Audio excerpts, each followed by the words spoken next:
Today is March 19th, 2013. My name is Tanya Finchum. I'm with Oklahoma State University with the Oklahoma Oral History Research Program. And today we're in the library with Dr. Ron Elliott. And this interview will be part of our Spotlighting Oklahoma series and the sub-series with Mesonet as the focus. So we thank you for coming today. Glad to be here. Let's start with learning a little bit about you as to where you were born and when, and then we'll work our way forward. Okay, my name is, as you said, Ron Elliott, formerly Ronald Elliott. I was born June 26, 1951 in DeKalb, Illinois. My parents were both school teachers at that time, high school teachers. But when I was just 9 months old or so, they had an opportunity to move to a family farm. They had both grown up in rural settings on farms, so it was a tough decision for them to leave teaching, but they decided to do that. So the life that I knew was in rural Illinois, near the town of Sheffield, Illinois, kind of north central part of the state. So I grew up on a grain and livestock farm and did all of the chores and work that's associated with that, helping my dad. I enjoyed math and science in school and did like my roots in agriculture, so I put those together and became an agricultural engineering major at the University of Illinois in Champaign-Urbana. And I was there from 1969, got my bachelor's in the spring of 1973, and stayed on for a little over a year and got my master's degree there, also in agricultural engineering, in 1974. From there, I took my first full-time permanent job with the Illinois Environmental Protection Agency in Springfield, Illinois. It was known as the Illinois EPA, and they used the term EPA, by the way, before the federal government ever established the U.S. EPA. So it goes way back to the early 70s. So I worked for the Illinois EPA in environmental permitting for sewers and sewage treatment plants and agricultural operations, and left there in late 1977, so a little over 3 years with that agency.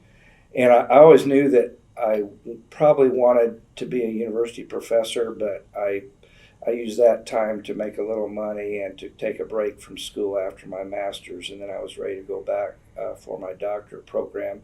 And I chose Colorado State University for that and went to Fort Collins for about 3.5 years, receiving my PhD there. My research focus was on irrigation there, and soil and water resources was my area of concentration. It was a great place to study water and irrigation at CSU.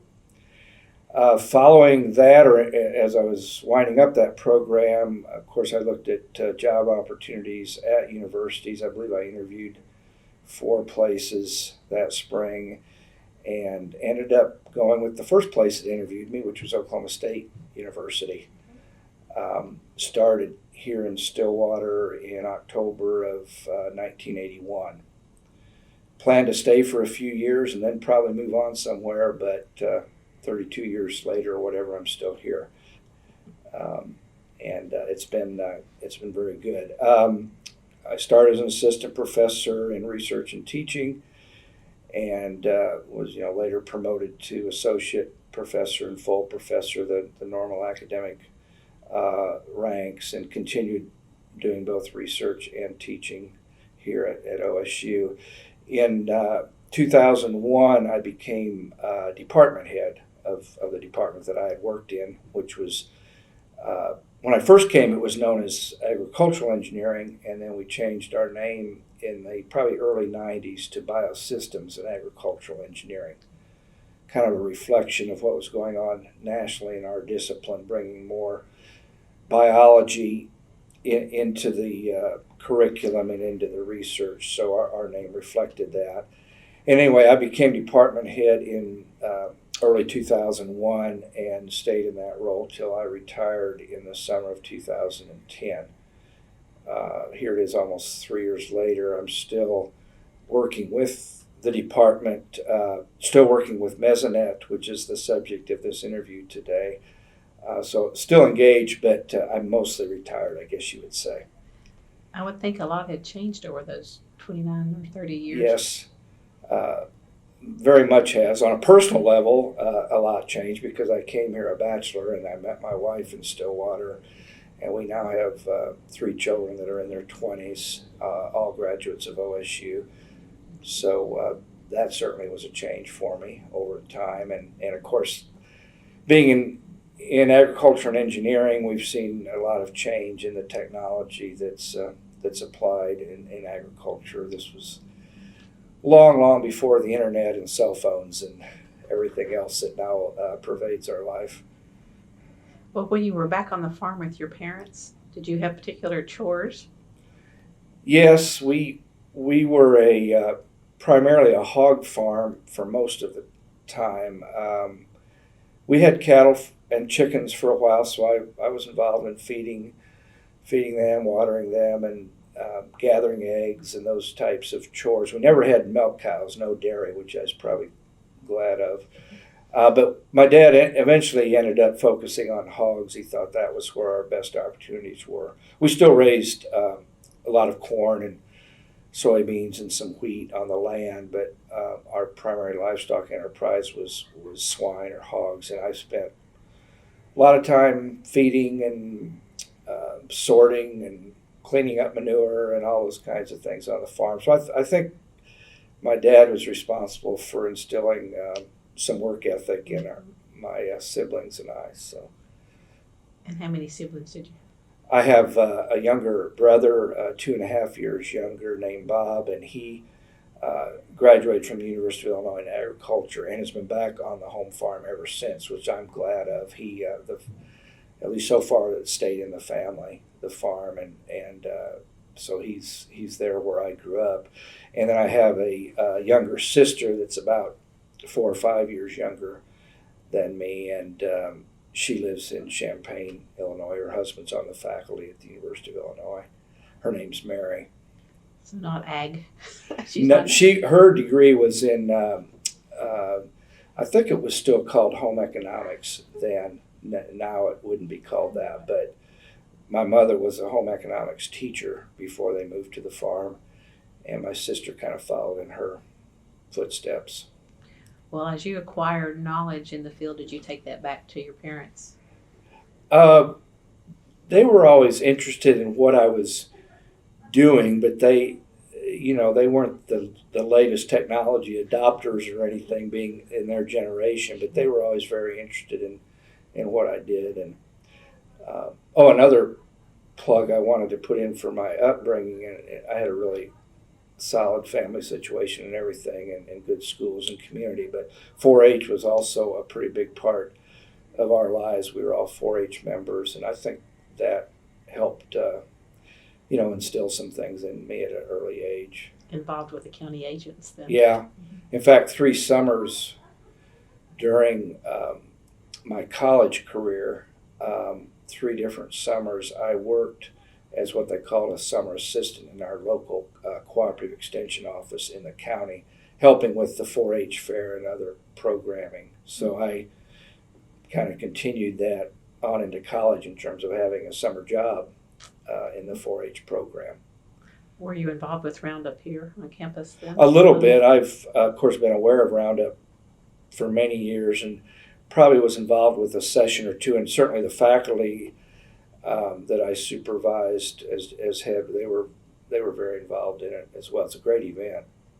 And there have been some Mesonet sessions. I think Dr. J.D. Carlson and Al Sutherland from the OSU Extension staff have, through the years, helped with some programming at Roundup related to the Oklahoma Mesonet. Okay. A question we like to ask farmers and farmers' children is, do you remember your first tractor ride?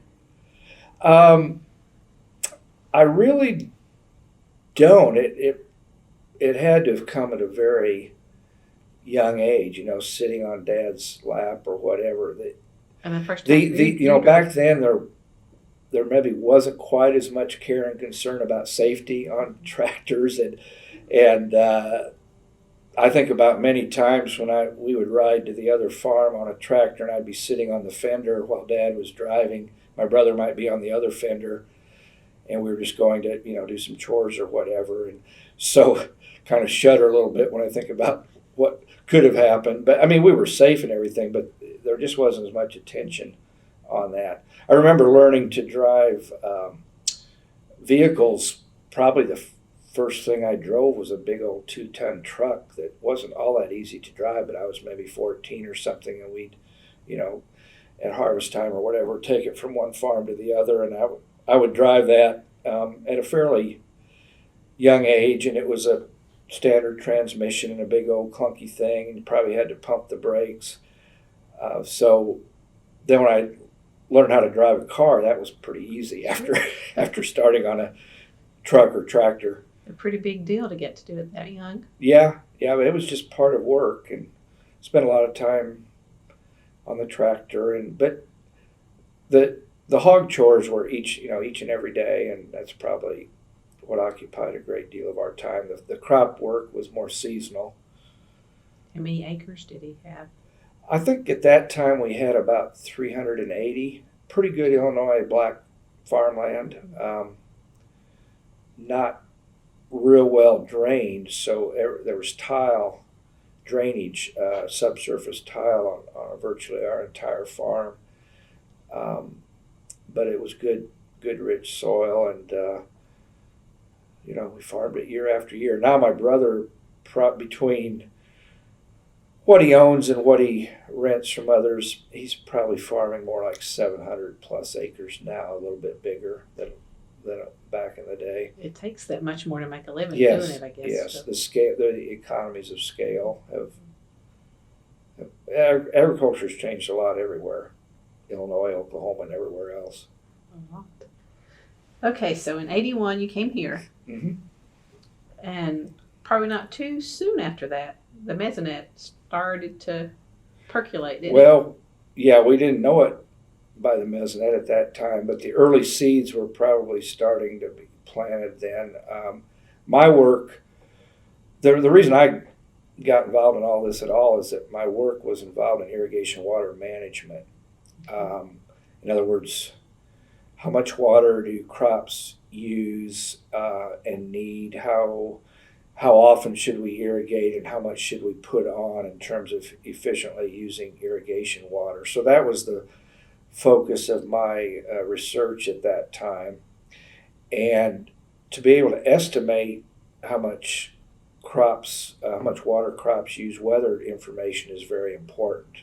Obviously, if it's hot, dry, windy, low humidity, then plants are going to need a lot more water than if it's cool and cloudy and humid and calm out. It's just common sense. But there are equations for calculating the rate of water use, which we call evapotranspiration, and those rely on weather data. So that's a long way of saying I was interested in weather data in the early 80s, shortly after I arrived, because it would be important for my research. And remember hooking up with Bill Webb, who was in the agronomy department at that time, and he oversaw the agricultural experiment stations scattered around the state where there was some weather instrumentation. But it was all manual, one time of day readings. The people that took those readings were good and conscientious, but it didn't cover the whole state, and that data would get sent off to the federal government, I believe it was in North Carolina, to be processed. So you have these paper forms, you wait till the end of the month for the local recorder to finish those, and they'd ship them off somewhere. Hopefully that information would eventually come back to us for use. There's quite a time delay, and it was one time of day readings, and it was useful, but it was far from ideal. With the advances in technology, instrumentation available, electronics, we began to think we could do better if we could make an investment in a more comprehensive weather station. So we had those discussions here at OSU, probably starting the early to mid 1980s. It turns out that at the University of Oklahoma and with the federal meteorologists also based in Norman, they were having some early discussions about some type of a weather network in the state. I think a lot of their concern was triggered by the Tulsa Flood. I believe that was 1984, if I'm not mistaken, but there was maybe limited warning for that, and it was quite a devastating flood, and the weather professionals in Norman began to think that maybe we could have a monitoring network that would tell us as these heavy rainfall events are occurring, and we can take action, from a civil defense standpoint. Well, so those were both very valid and worthy goals. We were coming at it from an agriculture viewpoint, and they were coming at it from more of an urban and civil defense type of emergency management viewpoint. Sort of fortuitously, we became aware of each other in 1987, I believe, that the two parallel efforts, and they were very much fledgling efforts at that time, but there was serious thought there were meetings being held. But then we became aware of each other and decided that there would be merit in joining forces and make it more of a multi-purpose, multi-institution effort. So some early meetings were held and brainstorming, and I believe there was more of a bigger public gathering in 1988 where we brought people in from various organizations and agencies to kind of run the concept by them of a statewide weather network and get feedback. And it started gradually gaining momentum. Of course, as with many things, the biggest stumbling block is money. Great ideas don't always get implemented because of a lack of resources. So, we had a continuous eye on where can we find the money to help us do this, because it's not an inexpensive proposition by any stretch. As we got into the later 1980s, we approached the governor's office about the merits of the state investing in a statewide weather monitoring network. It was OU and OSU going together to ask about this, and we always joked later that the shock of that probably contributed to the warm reception that we got, that here's the two competing universities coming together and asking for the same thing. And OU had the meteorological expertise. They have a very well-regarded School of Meteorology at OU, one of the nation's best. And here at the land-grant University at Oklahoma State, we've had very strong programs in agriculture and natural resources, had our statewide presence with the Cooperative Extension Service, the importance of weather applications in agriculture. So we didn't overlap too much in those two areas, but we really complemented each other well. So we took advantage of that, learned from each other, and went to the governor and his staff, and they they were behind the idea and came up with a funding mechanism, which was, we call it oil overcharge funds. There were, I don't know a lot about the details, but there were some federal lawsuits against oil companies. I don't know if you call it price fixing, but they were accused of maybe setting some unfair charges for oil. And there were some settlements, some very large financial settlements as a result of that. And those monies, or at least some of them, were made available to the states for relevant programs. And Governor Bellman and his cabinet felt that the Mesonet, particularly if it was couched from an energy savings standpoint, which we could easily do, might be an excellent use of those funds. And sure enough, that's what happened. We got $2 million in oil overcharge funds from the oil companies through the federal government to the state, and then to us. And there was a matching requirement where each university had to put up about $350,000 in resources, making our total initial planning and implementation budget $2.7 million. And we knew that some of that money would go pretty quickly when it comes to buying instrumentation, but we felt that that was enough to really put in a first-class network and do it right. So once that became known that was going to happen, we really accelerated the planning and all of a sudden we realized this is going to happen. So some of those ideas and brainstorming that we'd done earlier, it was time to put it into action. I believe that our steering committee, from the very early on, we used a steering committee concept where we had 3 individuals based at OSU in Stillwater and 3 individuals in Norman, either on the faculty there or in federal agency or in the Oklahoma Climatological Survey, which is a state agency based on the OU campus. But weather folks from Norman and folks from here in Stillwater, 3 each, making a 6-person committee. And in hindsight, that was an excellent approach to steering.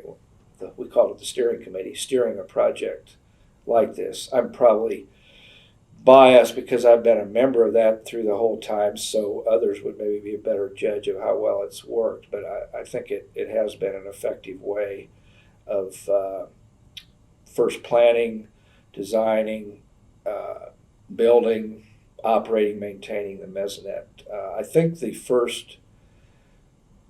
steering committee was first organized in 1990, probably, about then.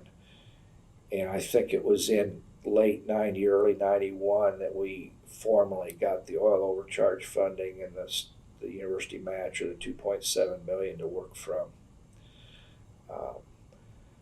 So that's some of the early seeds. We were very busy from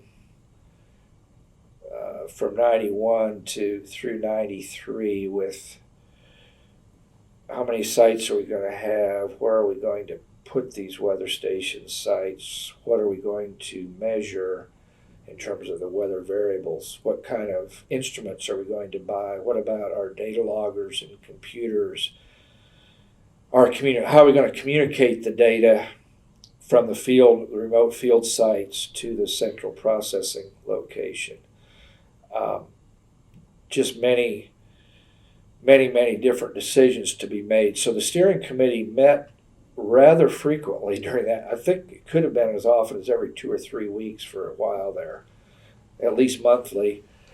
And lots of things came before us, and we talked through them and vote and take actions and start to buy things and make decisions that have lasted. And that was way before internet or email. Right. Too, so a lot of phone calls.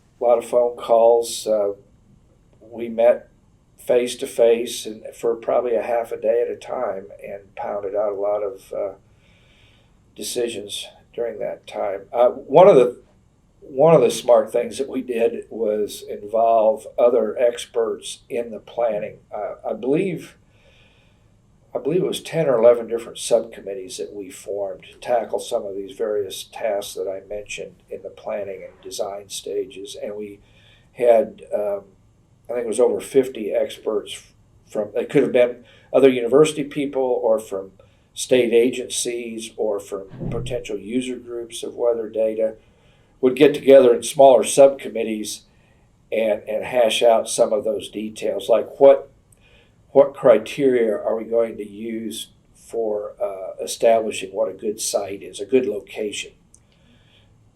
We don't want to be right next to a building or under a tree or next to an airport runway with our type of network. It was very much a rural, really measure what's going on out in the landscape rather than in the built environment. So the siting committee had some issues to wrestle with, and they looked at international and national standards for siting and tried to adapt those to what we needed. And another group would say, okay, there's all different kinds of things you can measure. What are we going to measure?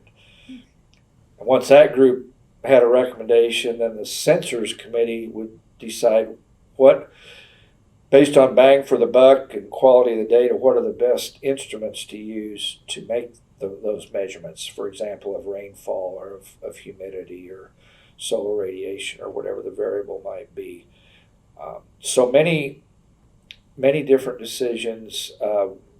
We did fan that out to others to help the steering committee, but we had the ultimate say in accepting or rejecting recommendations.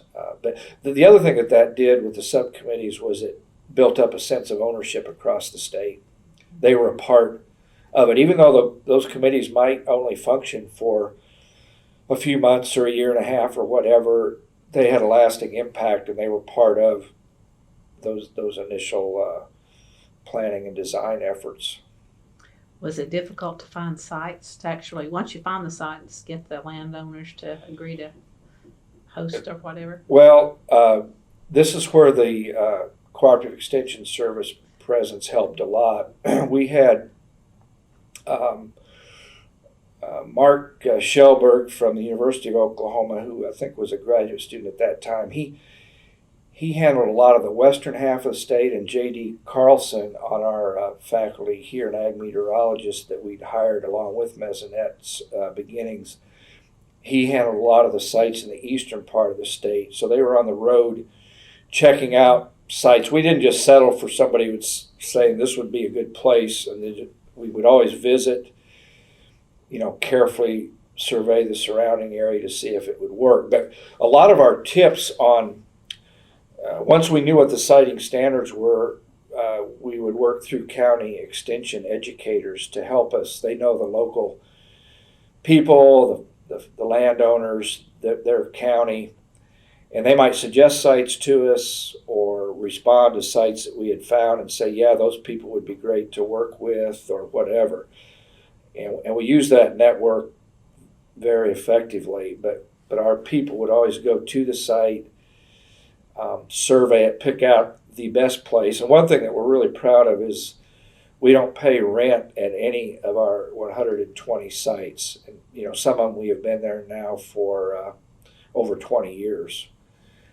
But the very willing landowners have been it all starts there. The measurements start out on the land, and if we didn't have willing landowners, we wouldn't have a Mesonet. So we've been very appreciative of those folks. In fact, over the past few months, as certain sites have reached their 20-year anniversary from installation, we've been recognizing those landowners with a token of our appreciation, and there's been a few press releases go out, so we want to know them to know that they're appreciated. So we did find good sites. Some of the heavy forested areas, it's a little more challenging to find sites. We wanted a weather station on each one of our agricultural experiment stations to support research efforts, and after all, it was ag research where some of the early ideas bubbled up. So we wanted to get to most of those, and sometimes if there's a lot of cropland, it's hard to find a real good place to put a station, but we've been pretty successful in locating our stations. We have at least one in every one of Oklahoma's 77 counties. So that's 77 right there. Plus we sprinkle others all over the state to make a total of about 120. And we have pretty good geographic distribution, pretty good spacing between them. How much space does it actually take for one? It's about 30 feet. I think we call it about 10 meters by 10 meters or 30-some feet. It's a rectangle of about 30-some feet on each side. A lot of them are in the middle of pastures or rangeland. We prefer not to be, obviously, in the middle of a wheat field because there's part of the year there's nothing there. Part of the year there's tall wheat, and the farmer would have to farm around it. So we tend to be more in grass or rangeland pasture settings. And most of them, virtually all of them, are fenced because to keep not only cattle out and deer, but other varmints. So we have a wire fence. So we have maintenance of those sites. Our field technicians have to keep them trimmed back and mowed and that type of thing. So there is some upkeep, but the cooperation of the farmers and other landowners has been great. Some of our sites are located on university or foundation land around the state. It's not all on farms and ranches. Did you have much of a celebration when you launched the first site? I don't remember a big groundbreaking type of thing then. I mean, we were excited to do it, but there was so much going on, and it was the early, when you have over 100 to do, you're more looking ahead to the work that's left rather than celebrating the first one. But basically, I think the first site went in and it was almost testing at that point, but maybe in late 91 or early 92. And then over the next 12 to 18 months, the bulk of the sites went in. Obviously, our crew couldn't be everywhere all at once, so it took many months to get that many sites installed. And we had them all pretty much reporting data and checked out, and the quality was assured and everything by late 93. But publicly, we've always used the official launch date of the Mesonet is January 1st, 1994. We some stations had data, and probably pretty good data, tested out and everything for over a year before that, or maybe almost as much as 2 years. But till we got everything online, checked out, all our communications was working, we were confident that the thing was shaken down. Then we officially launched it in 94, but there is data preceding that. Is the first site still operational? I think so. I think I'd have to look at our list. We've developed a little spreadsheet as we do these 20-year commemorations. Some of our staff has put together the dates of installation in a spreadsheet in chronological order, and I'd have to go back to the notes to see the details on that. But we have a number of sites that have now been going for over 20 years, which is great. That's a pretty long period. A lot of data. A lot of data. Over 4 billion observations have been recorded during that time.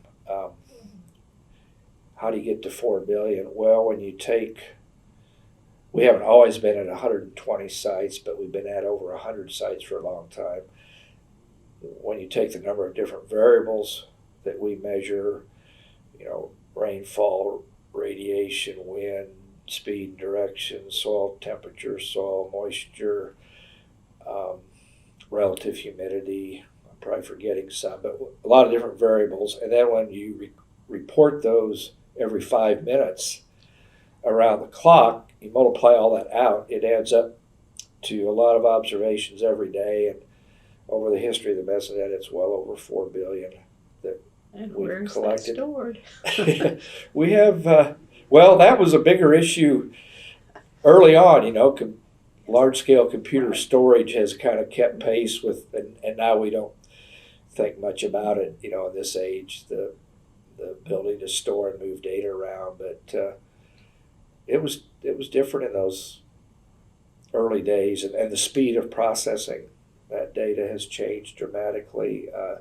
The biggest change computer technology has brought is, the sensors and data loggers in the field have improved as well, but probably the biggest thing is the internet as a dissemination vehicle.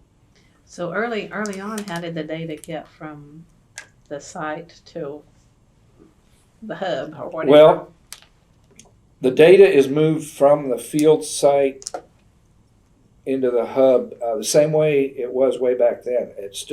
We use radio communication. We have a data logger, which you can think of as a small computer that has the sensors wired into it. But that sits in a weatherproof enclosure out in the field. Then there's a radio modem and antenna that sends those observations every 5 minutes to a antenna located at a a hub of the Oklahoma law enforcement telecommunications system. Very early on, we got permission from the Department of Public Safety to use what's called the OLETS network, that's the Oklahoma Law Enforcement Telecommunications System, to transmit our data.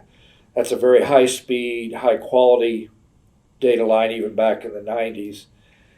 And it's the same network. If you get stopped by a highway patrolman for speeding, they will radio in and check out your credentials and your license and all that. That's the same network that they would use to pass criminal rap sheets back and forth. But because weather is so important to the law enforcement community and public safety, they were very willing to let us do that, and that made a huge difference. It meant we didn't have to think about the cost of satellite transmission of our data. Remember, this is pre-cell phones.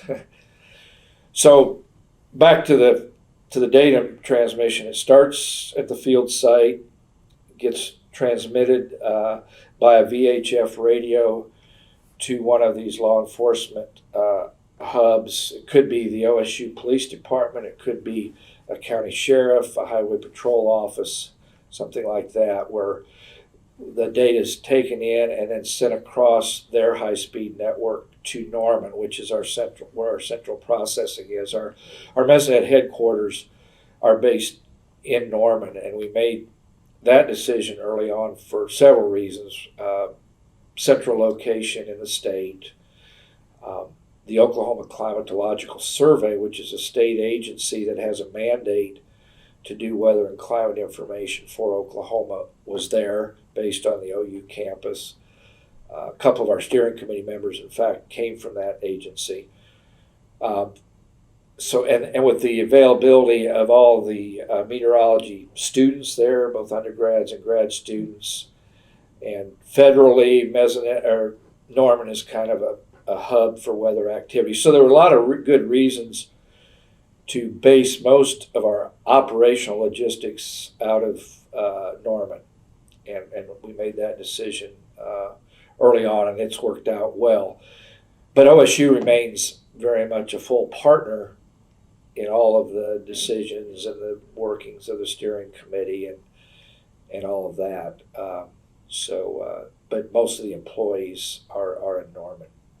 Well, at the very beginning, how many employees were there? Oh gosh, it wasn't many. In the very, very beginning, there was probably one. Dr. Fred Brock, whom you're going to interview tomorrow, was on the original steering committee. He was one of the three people from Norman that were representing on the steering committee. He's a world-known expert in weather instrumentation. In other words, that's his field of meteorology, is the instruments, the measurements, the data, a very precise fellow that knows his way around weather instruments. So we decided that his greatest value to us was probably going to be as an employee rather than an unpaid steering committee member, because we really needed that instrumentation expertise as we planned this network.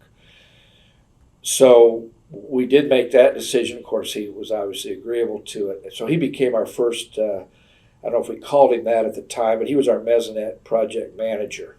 He was like the day-to-day CEO of what was going on at that time.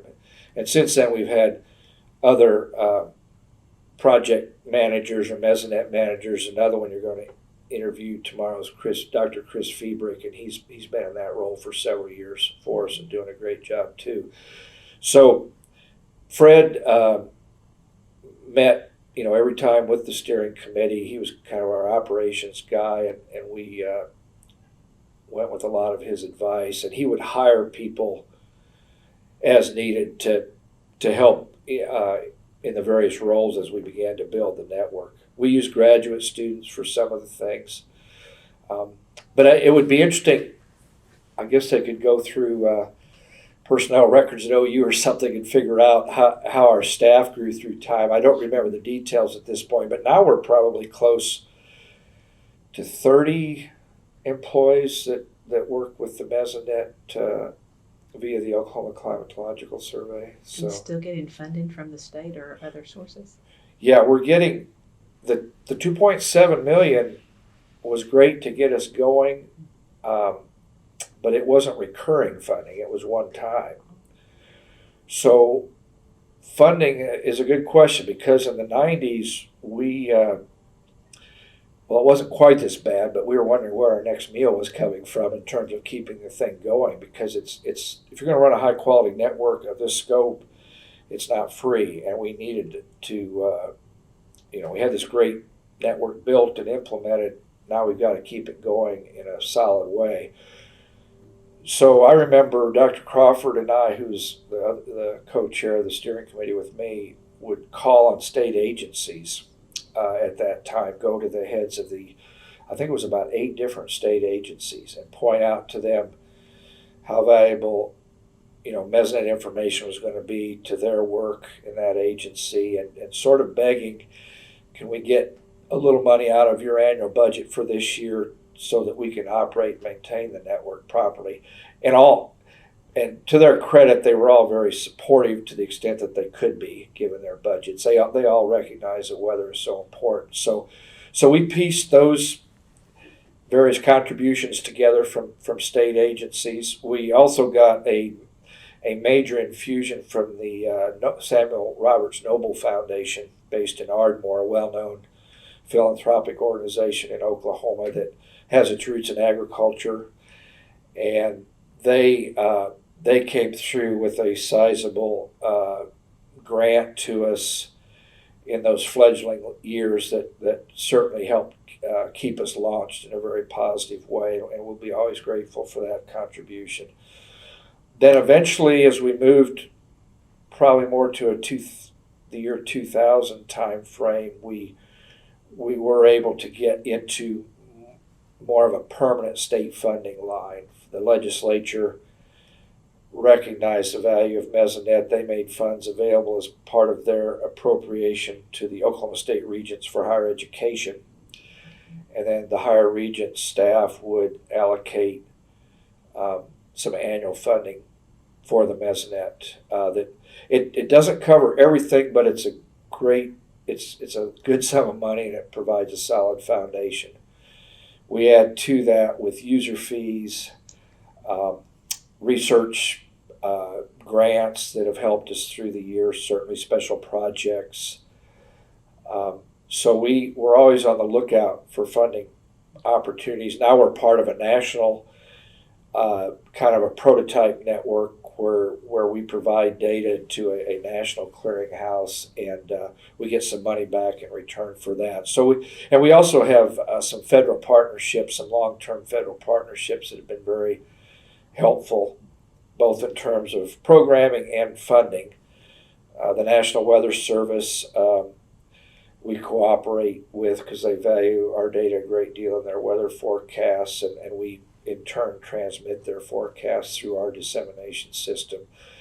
The USDA Agricultural Research Service has been a tremendous partner through the years. We operate a network, we call it the micronet, not the Mesonet, but the micronet, some smaller scale stations that are closer together that are used for research by USDA researchers based in El Reno, Oklahoma. So we, under a contractual basis, we operate 2 small networks of stations for them, but it brings us a steady source of income year to year, and then in return, they know that their stations are being operated and maintained in a high quality manner, and it's good for them as well. We've also had a partnership with the U.S. Army Corps of Engineers based in Tulsa because of the value of our rainfall data to them.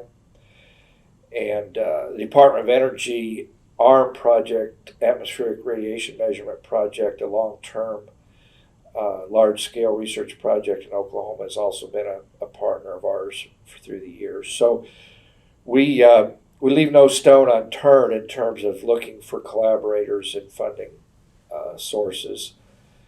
And we're never set. We always have to be hustling a little bit, but we're on a pretty firm foundation compared to where we were in the mid '90s when we were just getting this thing launched. As a young faculty member, you never imagined it would be.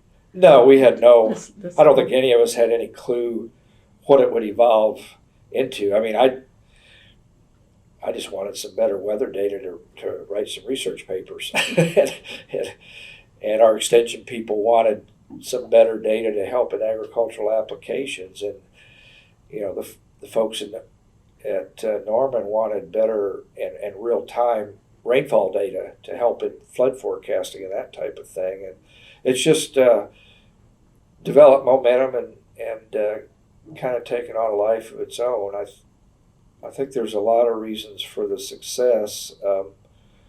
I do believe it starts with the OU-OSU partnership. I think we blended our expertise together, worked together from a bottoms-up approach. This wasn't a case of the two presidents saying, you guys ought to do a weather network. This bubbled up from the scientist level, and I think that's part of the success. We've had great support from the administration at both universities. They're supportive, but they don't micromanage it. I remember Dr. Crawford and I going before the Oklahoma Regents for Higher Education. I don't remember when. It was probably in the late '90s or so, to tell them about the Mesonet, and because it was kind of a proud enterprise that was bringing recognition to the state. So we were asked to be on their agenda, and we told them a little bit about it. And I remember one of the regents saying that I think this is the best example of OU cooperation I've ever seen, and keep up the good work. More or less that's what he said. And it may still be true. I don't know. The university cooperate on a lot of different things, but certainly the Mesonet has been one very solid partnership. So I think that's been a big part of it. Both universities bring their expertise to it. Another reason for our success is the outstanding staff that we've had. Great people from the earliest days to the present. We've had some turnover, but not as much as you might think. It's fun work to be in a cutting edge network, and people seem to enjoy working with the Mesonet. So we've benefited greatly from our staff. I mentioned the landowners earlier. We couldn't do it without them. The federal partnerships. I think it helps that Oklahoma's a weather conscious state. The tornadoes get all the publicity, but there's a lot of reasons in Oklahoma that people are concerned about the weather. It is changeable. We have the 4 seasons. We have ice storms. Sometimes in the same month we have 4 seasons. Yeah, we're well aware of that. So Oklahoma, the citizenry, weather, and the industry in Oklahoma does pay attention to weather, so that gives us a higher profile. The television stations use our data a great deal. They sometimes give us credit. We'll mention Mesonet. A lot of times they don't, but they're making great use of our data in their media broadcasts. They have to pay for that? Yes, they pay user fees. They're for-profit enterprises, and they're disseminating the data to many thousands of people through the airwaves. So, yeah, they pay. It's not astronomical figure at all, but it's a reasonable figure for the use of the data. Have there been any surprise users, ones you would not have thought they wouldn't use it? Well, one, and I don't remember the details, but I guess Mesonet data was used to solve a crime over in eastern Oklahoma several years ago. Some of my colleagues would remember the details, but we learned after the fact that the Mesonet data help solve a crime. You probably wouldn't predict that one, but the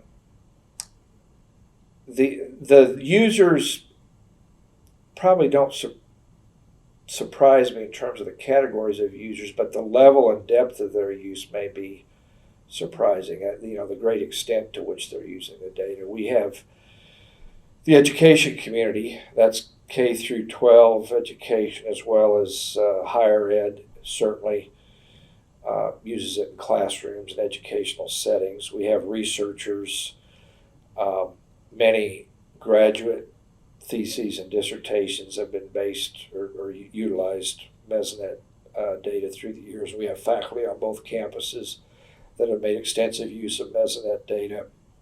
In a larger scale, we've had international and national field campaigns come to Oklahoma to do, week, 2-week, month-long research projects simply because we have the Mesonet as the ground statewide, the ground truth of what's going on in terms of weather. And whether it's a satellite research project where they're doing soil moisture estimates from satellites and they wanted the Mesonet data to tell them what's going on the ground, to any number of other applications. So we've actually attracted some economic development for the state by bringing all those people in.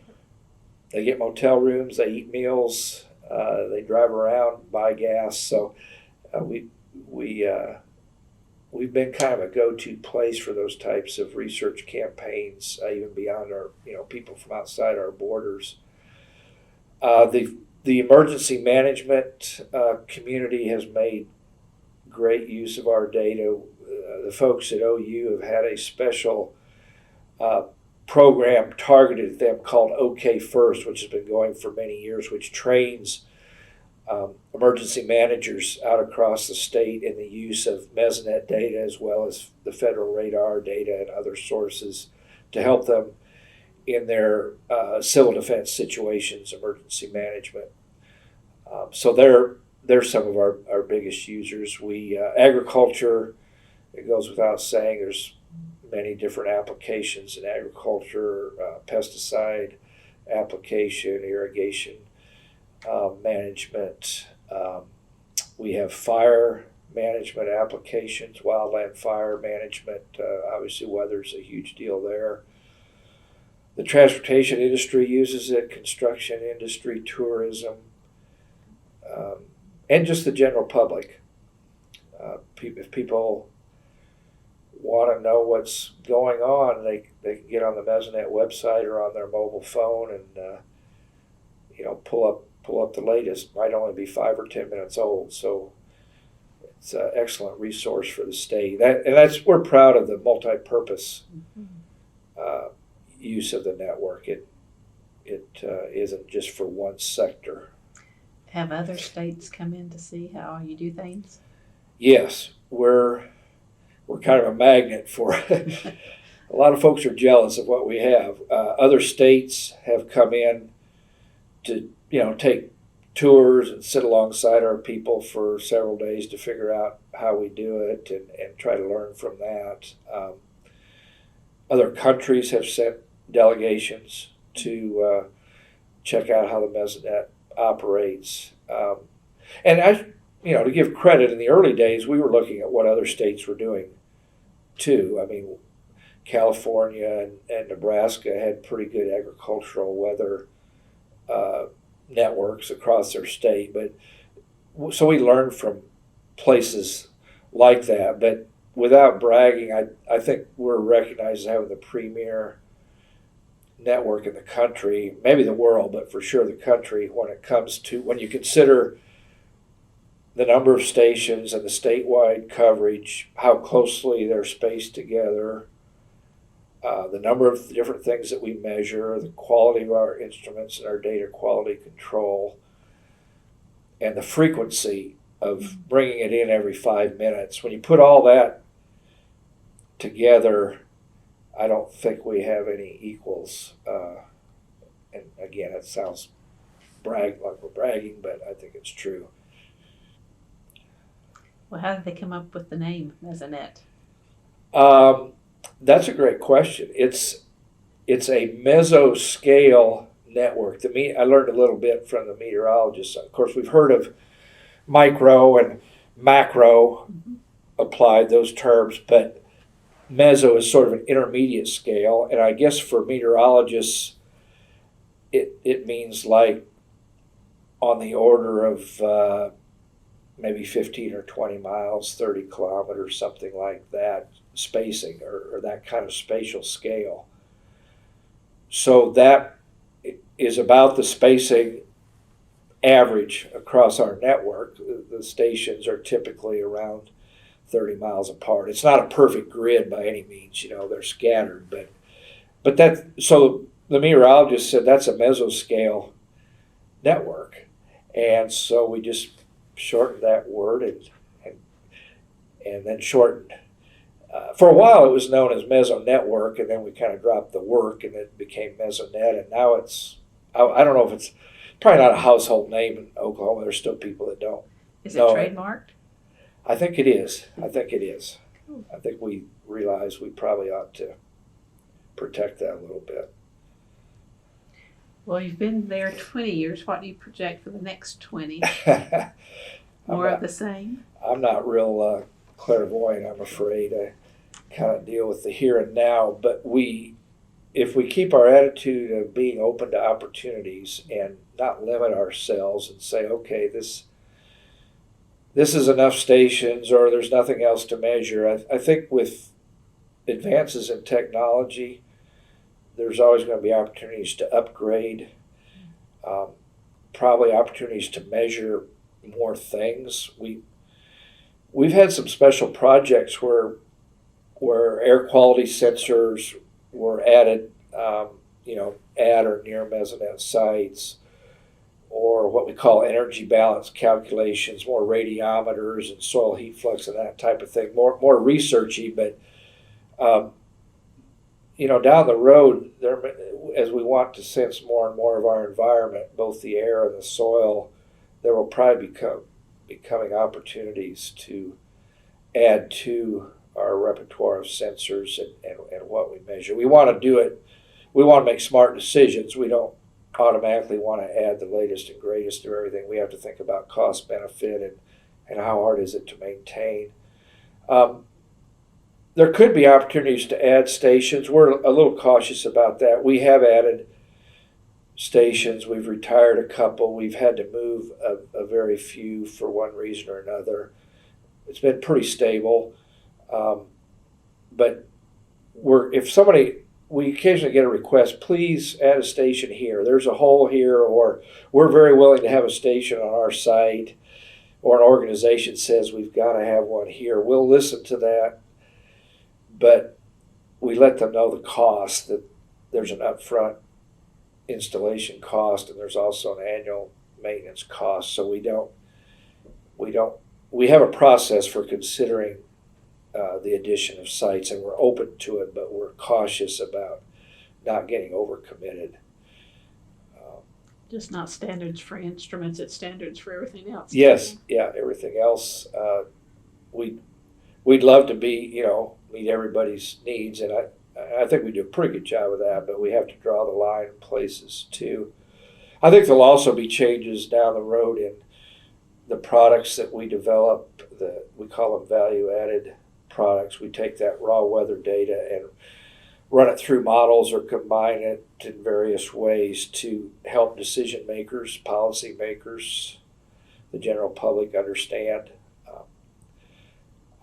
I think there's a role for Mesonet in the whole field of science literacy. Mm-hmm. I just wish more and more of our citizens would. Well, I come from a water background, would understand more about water and the hydrologic cycle. Certainly when we have droughts like we have now, it brings it to the forefront. Sure. Mesonet has been a big player in the national drought monitor system, where the rainfall data and soil moisture data that we have goes a long way towards deciding how the various parts of our state are categorized in the National Drought Monitor. So I think there's opportunities in water resources planning and management with what the Mesonet does. Has some of the data been used to look at global warming?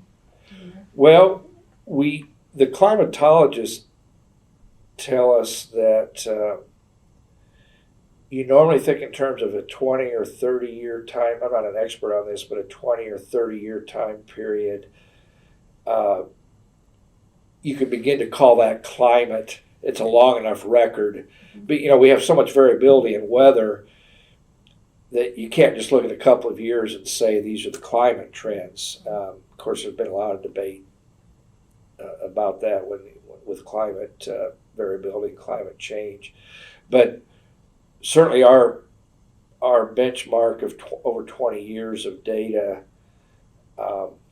consistently measured all across the state, out in the rural environments, not where it can be affected by concrete and asphalt. I think that's a pretty valuable data set, and as each year goes by, that period of record increases. You know, we didn't have a Mesonet 50 years ago. We had temperature sensors in the state, and that data is extremely useful and valuable, but we kind of brought in a new era of monitoring in the early 90s when we built the Mesonet. And consistency. Consistency, yeah. The quality. I don't think I mentioned this. Our technicians visit the sites at least 3 times a year and do a routine, thorough check of everything there. Upkeep. They have a way of testing the sensors in the field to see if they seem to be measuring properly. And then on an as-needed basis, they'll make additional visits. If a sensor starts to look suspect, or we think something broke, or we're having communication problems, or whatever, they'll get out, as soon as they possibly can to make a call, or we call them trouble tickets. That when we see something that doesn't look right, and somebody will go out and visit the site on more of an emergency basis. We have extensive quality control of our data once it comes in. We have people, and we have computer programs plus people that look at that data and say, the 5 sites around this one all measured this, but the one in the middle seems abnormally high or low compared to those others. I wonder if that's a problem with a sensor. So maybe they'll go back and look at some history of that, and maybe there's a bias that has crept in because that instrument has begun to drift. So we're able to catch a lot of those kinds of things. We also have a scheduled rotation of sensors. Certain type of sensor is expected to perform for so long, and then we automatically bring it into the lab for cleaning, calibration. We check its calibration when it first comes in. We work on it, clean it, recalibrate it before it goes back out. And all that is carefully recorded in the instrument databases. So it's a very systematic procedure, and it goes back to Dr. Fred Brock, who I mentioned earlier, was the instrumentation guru, and he established some of those early standards where we will be very thorough and precise in the way that we handle our data. That's where the 30 employees come in handy, I guess. Yeah, we have field technicians, we have laboratory calibration specialists, we have computer hardware people that manage our networks, we have computer software specialists that write some of our programs. We have people that respond to data inquiries. OSU actually has a couple of employees based in Norman at the National Weather Center, along with the other Mesonet folks that their focus is on agricultural outreach of Mesonet data and products. So it's a pretty comprehensive operation, and that's one reason the other state visitors tend to be jealous when they see not only 120 sites that report every 5 minutes, but all these people that help us make that happen, Still, it's a lot. They're all very busy. Specialize in certain areas too. I mean, very, very well trained. Yeah, and things have evolved. It's still a maturing network in terms of what we do and what we learn. We think we're a lot better at it now than we were 15 years ago, just because we've learned through experience things, and we're still learning. Has your role in it changed much through the years? The steering committee is still very much active, and it's even in state statute now that it sort of formalizes the OSU-OU partnership and the existence of the steering committee and its interaction with the Oklahoma Climatological Survey and our charge to operate the Mesonet. It's in some state statute now associated with the Oklahoma Climatological Survey. And so we still have the steering committee. It doesn't meet nearly as often. I said sometimes we met every 2 or 3 or 4 weeks in the early days. Now it's more of a quarterly thing. We get together for, half to 3/4 of a day, approximately quarterly, and, review how Mesonet is doing. We get a comprehensive report on the last quarter, both financial as well as programmatic. We still make policy decisions and financial decisions. We set a budget each year, and that's tracked quarter by quarter pretty carefully. So the general role of the Mesonet Steering Committee has not changed, but the types of decisions that we deal with probably has, since we're a more mature network now. Are there many subcommittees? Not so much. Those, if we have a particular need or a mission requirement, we will set up a group to look at something. But those early committees at the planning and design stage, once their work was done, we dissolved those. There wasn't particularly a need for them to continue meeting, but we try to be open and transparent in what we do. We're subject to the Oklahoma Open Meetings Act, and we try to keep our 2 campuses informed about what's going on as well. We have a sort of a popular press or consumer oriented newsletter that comes out once a month, and of course our website is probably the first place a lot of people go. It tells about the Mesonet, has our data there, and things like that. You mentioned you approached Governor Bellman back in the day. Do you remember much of your conversations with him?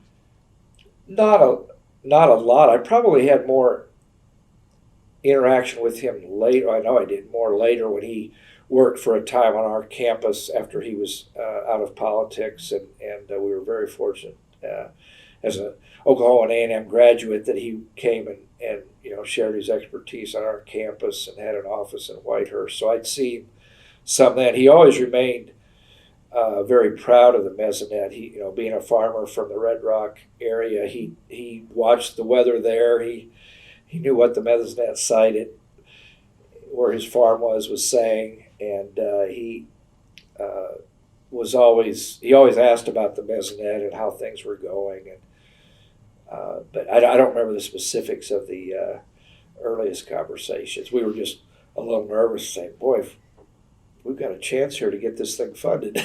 Well, and when you got the phone call, it actually said, "Yes, you do." Do you remember that?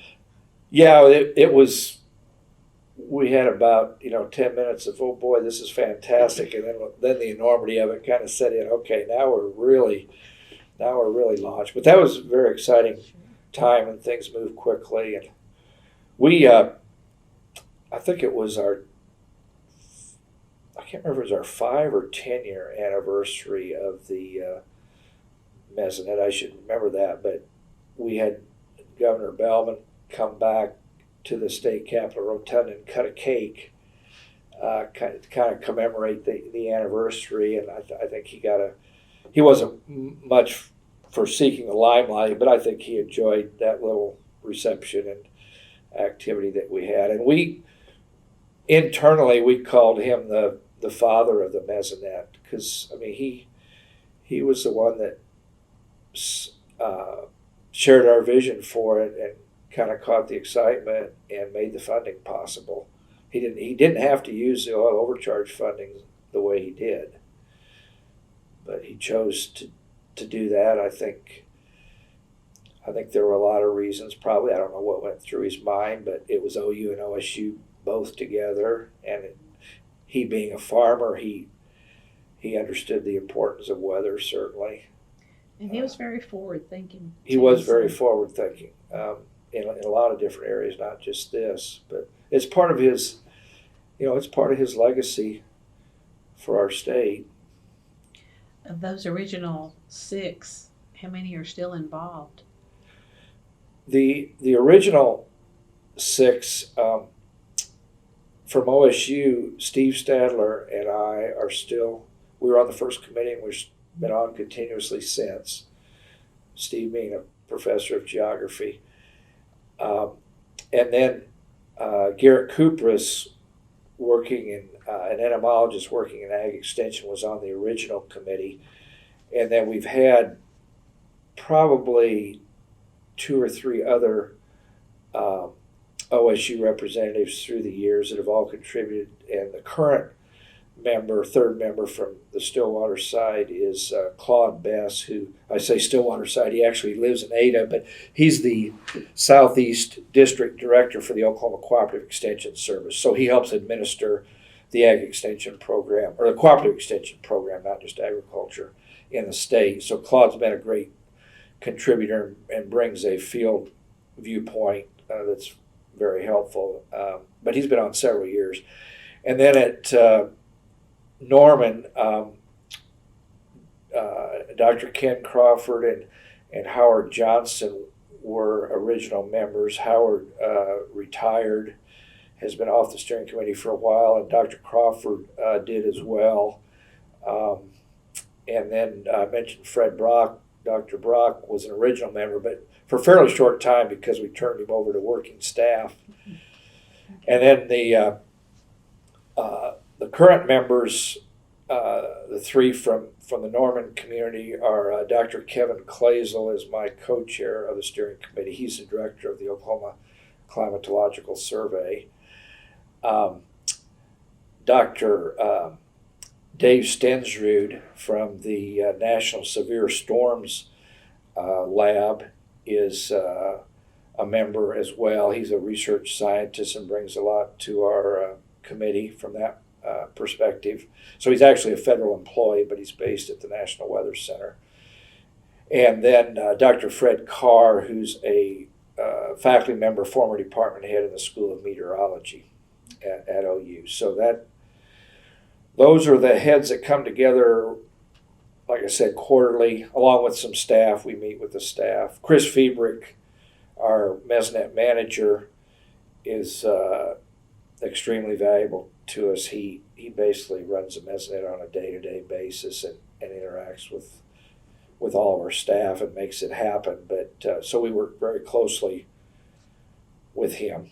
Sort of like probably not a perfect analogy, but like a school board and a school superintendent. You know, the school board sets policy, makes the big decisions. You're ultimately accountable to them, but Chris is kind of the superintendent or CEO that makes things happen. Not a great deal of turnover in 20 years then. No, not a great deal. Really. We need to have a history of the Mesonet written sometime, I suppose, but we should show a timeline on where the various people served, you know, what periods of time and what the overlap was. But it's always been 6 individuals. That's been a good size. It's big enough to get different viewpoints, but it's not unwieldy. And no bedlam. No bedlam.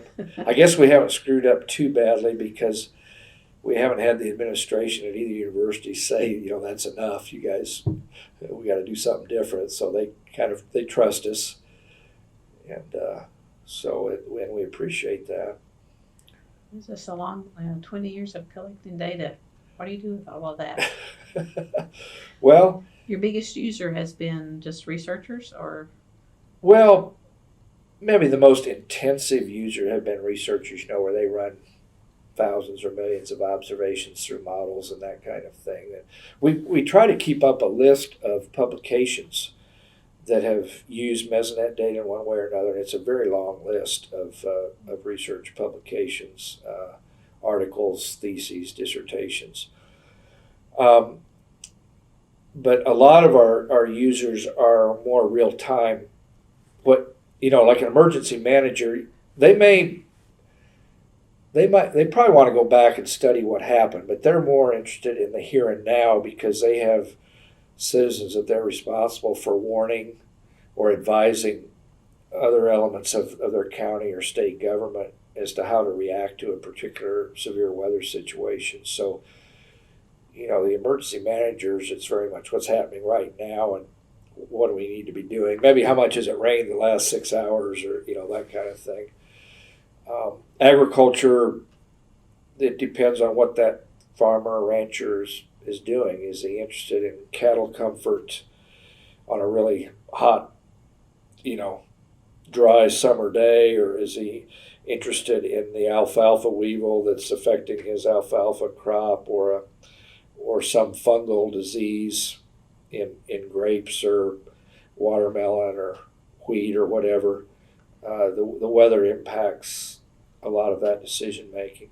In those cases, do you interpret the data for them, or we somewhere use the expertise of researchers and extension specialists that know that crop and know that pest, and they may work with us. Al Sutherland is our agricultural outreach coordinator based in Norman. He has extension background, and he'll kind of be the bridge between the Mesonet programmers and the subject matter expert that may know about the pest or the crop or the livestock or whatever. And if there's some programming that needs to be done to write a simple model or to create maps or tables, we want to develop products that the end user can relate to and not just give them a string of numbers and say good luck. So we do a lot of value-added programming in our software to help with that. And a similar approach with Dr. J.D. Carlson in the fire. He's we'll call him the fire meteorologist, but he works a lot with wildland fire management, and he'll work with folks at Norman that do the programming to get that product on the web. So there's a lot of collaboration behind the scenes that people may not realize. Your real little Mesonet inside the Mesonet. Huh? Yeah. Well, it's a great program. It's really good. It's interesting to learn all these, how it got started and how it's grown. Yeah. And it will continue to grow. Yeah, I think it has a bright future, barring something catastrophic from a funding standpoint. But we're optimistic that it's mainstream enough now in Oklahoma. Not everybody knows about it. We still have work to do for awareness, but many do. And I think if it was threatened by funding or something else, I think we'd have a lot of supporters that would, speak up and be advocates for what the Mesonet is and does. I think so too. Well, all my questions. Do you have anything you want to add before we close out? I suppose in the bragging area, there have been some recognitions along the way. You'd asked about what do other states think, and it's the gold standard or something. Yeah. That's in 2008. The National Research Council, in a report, called the Oklahoma Mesonet the gold standard of statewide weather and climate networks. So that was sort of an unbiased, more formal recognition of what I said earlier, that we're probably the best of its type in the country. I guess the National Research Council agreed with that. The Mesonet got a special award from the American Meteorological Society at their big international meeting in 2005. They recognized the Mesonet for special achievement. And then they invite you all to come? Yeah, we got to go to San Diego, of all places. It was nice. In 2000, we requested this review, but we had a review panel from the American Association for the Advancement of Science, AAAS, they call it, again, outside experts to come in and review what we were doing, make suggestions. They reported to our administrations what they saw, and they gave us very high marks. They did strongly encourage that the state provide more of a permanent funding base for it, and that kind of helped lead in to more of the line item funding from the state that now supports the Mesonet. So that had a nice another nice outcome. But they gave us a pretty thorough and like I said, unbiased review and gave us some suggestions. But overall, they were very impressed with what they saw. And then in 2004, this would have been our the 10-year anniversary approximately of the implementation. And on March 11th, 2004, there was a Senate resolution to make that Oklahoma Mesonet Day in the state of Oklahoma, and they had us come down to the Senate chamber and recognize the Mesonet in that way. So that was neat to be recognized by the legislature. Good feathers and hats. But I think if you'd ask any of our steering committee members or staff, those accolades are nice and everything, but what really matters to us is that people in the state appreciate the use of the data. That's what makes us feel the best, that it's being used, whether it's in a junior high classroom or by an emergency manager or by a farmer and rancher, whoever it happens to be. That's what gives us the most satisfaction. Right, you can show you the benefits and who the users are, and there's data to support that. Do you plan to stick with it a few more years? Well, for a while. I mean, the university has asked me to continue, or the ag college has asked me to continue to do that, and I have since I said I was mostly retired, but I'm still doing this, and I'd probably like to stick with it for a while. I can't go on forever, but another 10 years. Yeah, I don't know about 10. We'll see. Make it for 30. We'll need new blood, of course, and new ideas, and it is a pretty big time commitment to be on the steering committee. Not what it was 20 years ago, but it's still it's a working. It's not an appointment of just honor. It's a working committee that does have things to do. For example, we're having a planning retreat. It's not our regular quarterly meeting, but we're having a special planning retreat in a couple weeks for about a half a day to try to do some strategic planning and that type of thing. So we try to stay forward looking. At least 10 more years then. And they come here, you go there? Or is it Yeah, we alternate. Our occasionally we'll meet on neutral ground, as we call it, but most of the time we either meet in Ag Hall on our campus or in the National Weather Center at the south end of the OU campus. That's our typical meeting places. Well, and in your role now, do you continue to look for funding or let someone else worry about that part? Well, I'm probably not really. I mean, I can help react to funding opportunities as we think through those, but there was a time back in the day when I'd go to the Capitol fairly often and try to talk to legislators, but we don't do as much of that, or others help do it for us. So I guess active work of that type I don't do so much anymore. But if any of us hear about a potential funding opportunity, a special grant or something, we'll obviously bring that to the attention of everybody. Have you been to every site? I have not. I think that question has come up before. Is there anybody that's been to all sites? Because even our technicians, they probably come close, but they divide up the state geographically. The technicians do. So, they have the ones, we might have 3 or 4 at a time that divide up the sites and handle the sites in a certain area of the state. So even they wouldn't necessarily visit everywhere. I guess we've got a guy now that does a lot of the vegetation maintenance at the sites, the mowing, the trimming.